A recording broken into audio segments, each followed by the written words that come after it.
My name is Marissa Hale. I'm 29 years old, and for most of my life, I believed loyalty was the one thing you never had to doubt in a relationship. That's how I was raised. If you commit, you show up. You don't keep one foot out the door, you stay steady. That's exactly how I treated Ethan, my boyfriend of 2 years. I wasn't the kind of partner who swept him away on surprise vacations or made every night an adventure, but I was consistent. I worked hard at my job as an interior designer, came home exhausted some nights, and still found the energy to be there for him. I cooked, I listened, I reminded him of his worth when work got the better of him. I thought that counted for something. At first it did. Ethan worked in finance, a world of sharp suits, deadlines, and competition. He'd come home drained, and I'd sit with him as he vented, sometimes for an hour straight.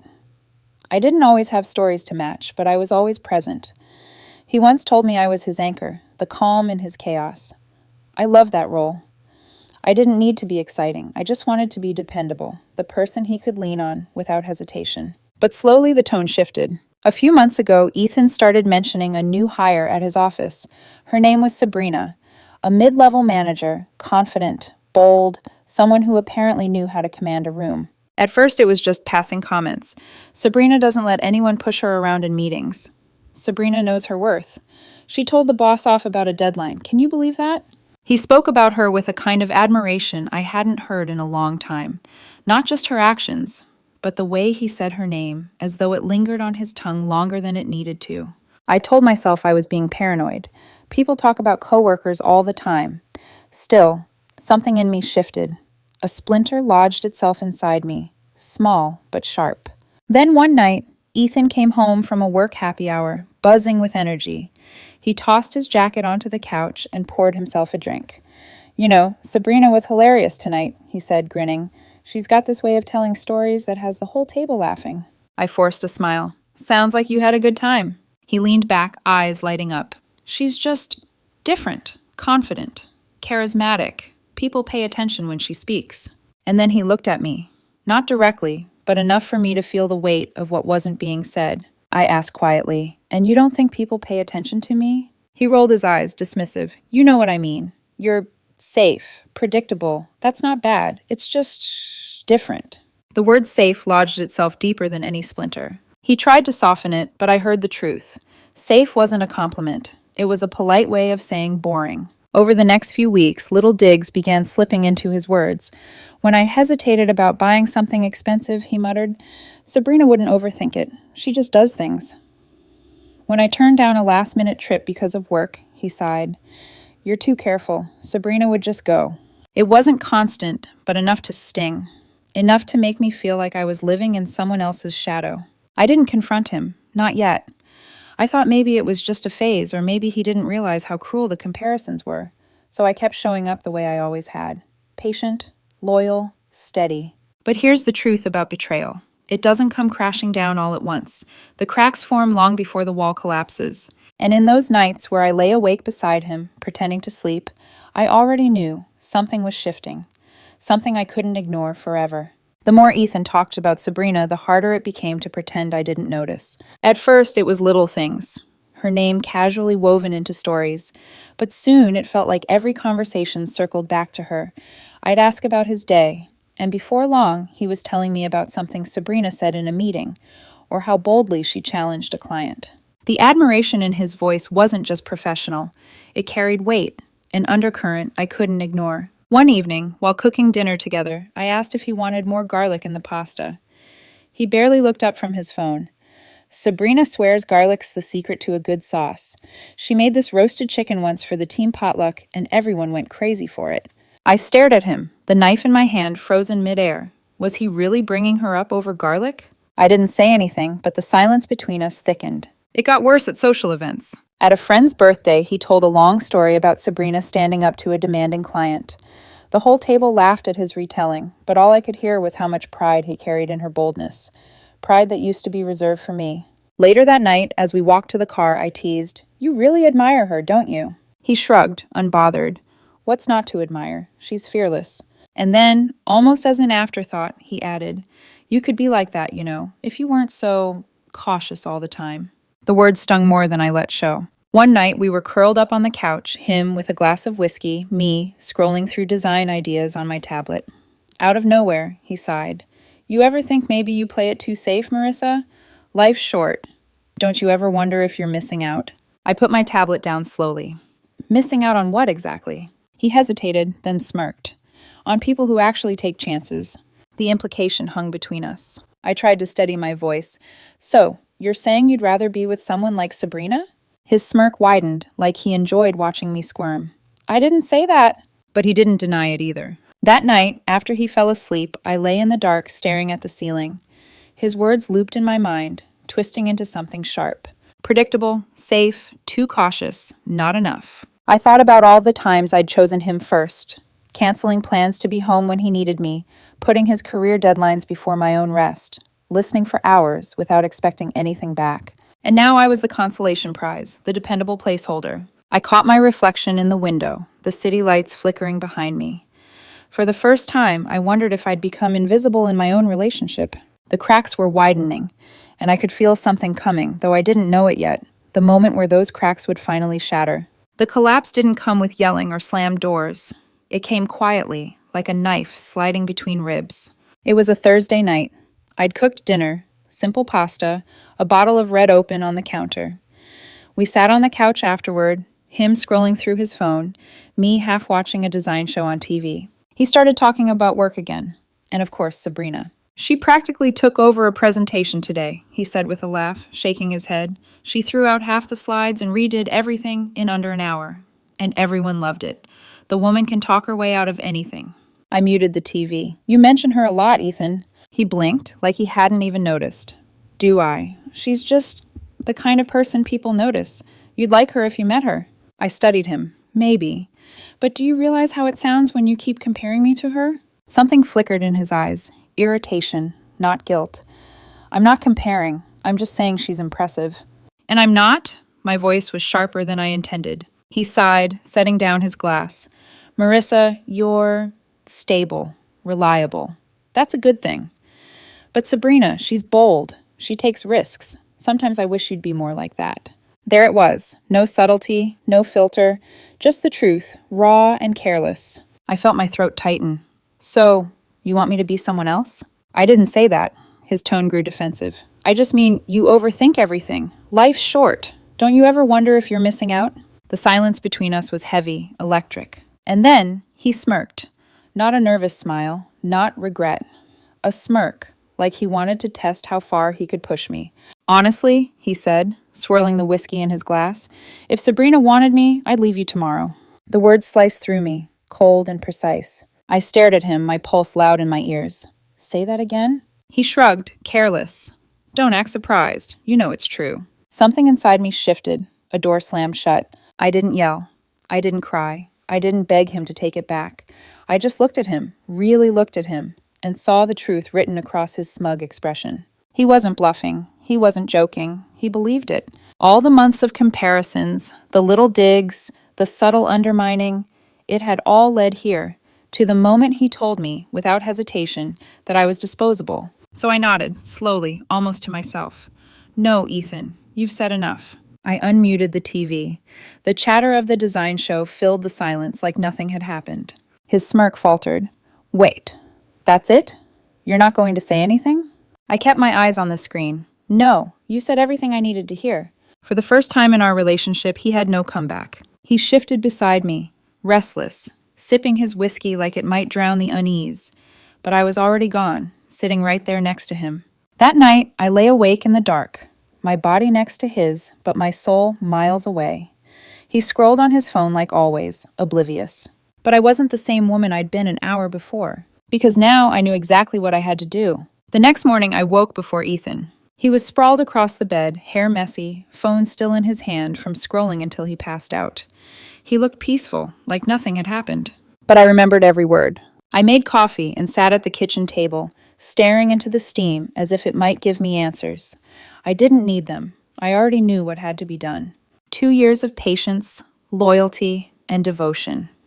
And in one sentence, he'd told me exactly where I stood, a placeholder until someone better came along. When he finally padded into the kitchen, rubbing his eyes, he smiled faintly. Morning. You're up early. I nodded, calm. We need to talk. His smile faltered. That sounds serious. It is. I set my mug down and met his eyes. What you said last night about Sabrina, about leaving me if she wanted you. That wasn't a joke, was it? He froze, then forced a laugh. Come on, you're still hung up on that? I was just being dramatic. No, I said quietly. You meant it. His arms crossed, his voice sharpening. You're overreacting. Couples say dumb things sometimes. It doesn't mean anything. I shook my head, and it means everything. You showed me where your loyalty stands. I'm not going to compete for basic respect. His mouth opened, then closed. He stared like he couldn't believe I wasn't caving. So what? He snapped. You're breaking up with me over one sentence? It wasn't one sentence, I said evenly. It's been building for months. The comparisons, the way you light up when you talk about her. Last night was just the truth slipping out. His tone grew sharp, almost desperate. You're seriously going to throw this away because I said something stupid after a glass of whiskey? I stood, steady as stone. No, Ethan. You threw it away when you decided to measure me against someone else.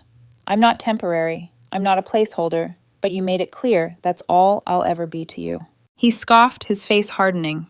You're being ridiculous. You always overthink things. You'll regret this when you cool down. I picked up my mug, rinsed it in the sink. I'm not angry. I'm just done.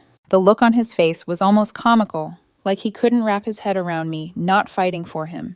He was used to having the upper hand, used to me smoothing things over, tiptoeing around his moods. Not this time. Fine, he snapped. If that's how you feel, then go. So I did. That afternoon, I packed a suitcase. My hands shook as I folded clothes, but my heart felt lighter with every zipper closed. He watched from the doorway, jaw tight, but said nothing. I think part of him still expected me to stop, to break down, to beg him to take me seriously. But I didn't. I wheeled my bag to the door, paused once to look back at the apartment. It had held laughter, warmth, late-night whispers. But it also held the memory of the night he reduced me to an option. That image was burned into the walls, and no amount of paint could cover it. Take care of yourself, I said simply. Then I walked out. The door closed behind me with a finality that echoed louder than any argument ever could. After I left, the silence was deafening. No late-night texts from him asking if I'd come home, no apologies waiting on my phone. Just nothing. And for a while, that nothing hurt. I missed the routine more than I missed him. Morning coffee together, lazy Sundays, the comfort of having someone beside me. But not him, not anymore. 2 weeks later, a friend of mine who worked in the same building as Ethan called me out of the blue. He didn't know the details of our breakup, just that we weren't together anymore. His voice carried that half-shocked, half-amused tone people get when gossip is too good to hold in. Marissa, he said, you're not going to believe what's going on with Ethan at the office. I braced myself. What about him? He lowered his voice as if Ethan could hear us through the phone. Apparently, everyone knows he had a thing for Sabrina. He was too obvious, talking about her constantly. People started whispering, and then... He laughed, unable to hold it back. Then Sabrina shut him down, hard. My stomach twisted. What do you mean? He tried it. Nothing physical, just a flirty comment when they were alone in the break room. She told him flat out she wasn't interested, that she had a girlfriend, that she loved her girlfriend, and that he needed to stop. I pictured it instantly. His smug confidence cracking in the fluorescent light of a break room, the rejection hanging between them like a dropped glass. My friend kept going. And Marissa? By lunch, everyone knew. Offices are like high school. Gossip spreads fast. He went from Mr. Confident to Mr. Desperate in about an hour. People are still laughing about it. I didn't laugh, not out loud. But inside, a cold, quiet sense of justice settled in my chest. The man who once told me he'd leave me tomorrow if Sabrina wanted him, she didn't want him. She didn't even glance his way.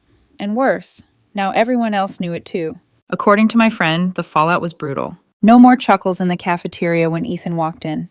People avoided sitting next to him. The men who once slapped him on the back now gave him wary looks, like his humiliation might be contagious. The women in the office, they didn't bother hiding their judgment. In just a few days, Ethan had gone from admired to pitied, from confident to pathetic. And all because he bet his dignity on a fantasy that was never his to have. Meanwhile, I was finding my own rhythm again. I threw myself into work, spending long evenings on design projects that reignited my passion. I started running again. Late-night jogs with music in my ears, city lights blurring past me. I reconnected with old friends I'd neglected while pouring all my energy into Ethan.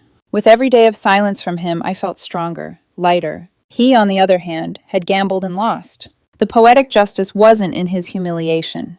It was in my freedom. Because I no longer cared whether he crawled back, whether he regretted it, whether he understood the damage he'd done. For the first time in years, Ethan's choices no longer defined me. And that was worth more than revenge. It didn't take long before Ethan reached out. At first, it was short texts. "We need to talk." "Are you serious right now?" "This isn't how it's supposed to end." I didn't answer. Then came the longer ones. Walls of text, paragraphs filled with excuses. He claimed he was drunk that night, that the words slipped out. He said I misunderstood him, that he only wanted to push me out of my comfort zone. And then the one that made me laugh bitterly out loud. "I was testing you. I wanted to see how much you'd fight for us." Testing me. As if reducing me to a backup plan was some twisted loyalty check. I stayed silent. A week later, fate threw us into the same aisle at the grocery store. I was tossing a carton of eggs into my basket when I looked up and froze. There he was, hair unkempt, dark circles under his eyes, pushing a half-empty cart. For a moment, he looked like he might turn around and run. But then he forced a smile and walked toward me. "Marissa," he said softly. "Hey." I nodded neutral. "Ethan." He glanced at the items in my basket, then back at me. "You look good." "I feel good." That threw him. His smile faltered. "Listen," he began, shifting uncomfortably, "about everything that happened. I messed up. I wasn't thinking. I said things I didn't mean." I tilted my head. "You seemed pretty clear at the time." He flinched. "I was just trying to get a reaction. Maybe make you jealous. I don't know. I thought if I pushed you, you'd—" He trailed off. "Treat you better?" I finished. His jaw tightened. "I didn't mean it like that. Look, things at work are a mess. People are talking about me, about Sabrina. I can't go back and change it, but I can change us. We were good together, Marissa. You know we were."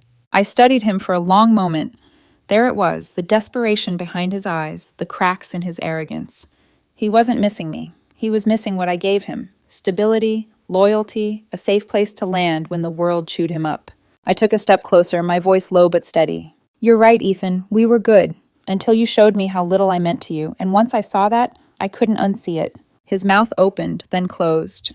His hands tightened on the cart handle. "So that's it?" he asked, voice tight. "That's it." I adjusted my basket, gave him a polite nod, and walked past him down the aisle. I didn't look back. I didn't need to, because for the first time in a long time, I wasn't the one left behind. Walking out of that grocery store aisle, I felt lighter than I had in months. Not because I told Ethan off, not because he was humiliated at work, but because I realized something simple, something liberating. I was free. Free from the comparisons, free from his smug little tests, free from the way he chipped at me, piece by piece, until I questioned my own worth. The silence after leaving him had once felt suffocating. Now it felt like air I could finally breathe. At night, I'd drive with the windows down, music loud, the city lights flickering across my windshield. I wasn't mourning what I'd lost. I was rediscovering what I'd almost forgotten, myself. Every run I took, every design I finished, every moment I chose myself first, it stitched me back together. And Ethan? He was just a shadow fading in the distance. I thought about that night on the couch when he said, "If Sabrina wanted me, I'd leave you tomorrow." Those words could have broken me. For a while they almost did, but in the end, they gave me a gift, clarity. Because when someone shows you you're only an option, you stop offering them the privilege of being a priority. I don't hate Ethan. I don't even wish him pain. He created enough of that for himself. But I am thankful. Thankful he revealed who he truly was before I wasted more years believing in a version of him that never existed. Thankful that I walked away. Thankful that I didn't beg, didn't settle, didn't cling to scraps of affection. I chose myself, and that choice will echo louder, longer, and stronger than any betrayal ever could. As I tell you this now, I can see the arc of it clearly. Beginnings wrapped in loyalty, a middle tangled with comparisons, and an ending that cracked me open only to set me free. But if there's one thing I've learned, it's this. Betrayal has a way of circling back in life. This wasn't the last time someone would test my boundaries or mistake my loyalty for weakness. The difference is, I'll never mistake their disrespect for love again. Because once you discover your own worth, you don't go back to being someone's backup plan. Not now, not ever.